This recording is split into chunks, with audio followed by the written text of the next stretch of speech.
Ci troviamo presso la chiesa Sacro Cuore di Gesù alle Rocche con Don Mario Solce perché ci descriverà questo presepe della pace. Ecco, un presepe particolarmente dettagliato nelle sue varie componenti, dove ci sono anche raffigurazioni dedicate proprio a questo momento di guerra con il Papa, Putin e Zelensky.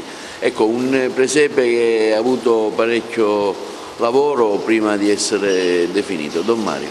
Sì, il presepe è stato preparato intanto dai ragazzi del gruppo giovanile assieme a me. Il tema che quest'anno abbiamo scelto, visto la situazione mondiale in cui ci troviamo, è quella del desiderare per il mondo il dono della pace. Uno dei titoli di Gesù è proprio quello di principe della pace, o come diceva Giovanni Paolo II, re della pace, e lo abbiamo messo proprio al centro del presepe, con l'auspicio che questa pace possa arrivare a tutte le famiglie del mondo. E abbiamo pensato di far fare un incontro ideale sulla piazza del mondo tra i potenti di questo tempo. A destra ci sono Zelensky con i suoi alleati, la nostra Meloni, Biden, il premier inglese, e Macron.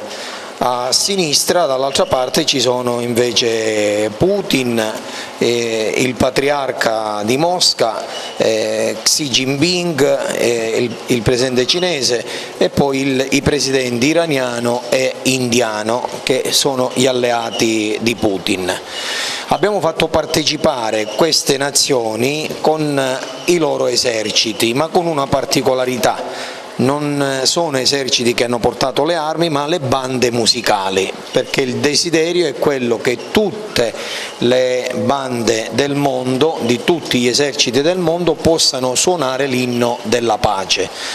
Ma purtroppo, visto che l'unico a non voler partecipare al tavolo della pace allo stato attuale è Putin, partecipa anche con le armi, quindi c'è l'esercito armato con i carri armati. La nostra preghiera sarà che la banda che si trova al centro dell'esercito possa passare avanti ed essere di auspicio per la pace mondiale.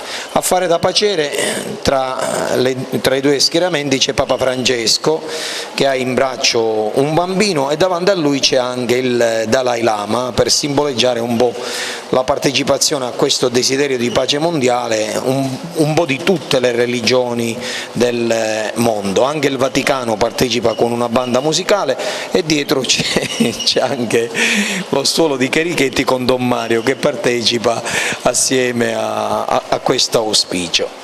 Quindi questo è il presepe che vorrebbe mettere nel cuore non solo dei miei parrocchiani, ma di tutti coloro che verranno a visitarlo, il dono e il desiderio della pace. Diceva San Giovanni Paolo II che la pace vera non è quella che nasce dal silenzio delle armi, ma è il dono che nasce dall'incontro tra la giustizia e la carità. Il nostro augurio per questo Natale è proprio questo: la pace che nasca dall'incontro dell'amore con la giustizia.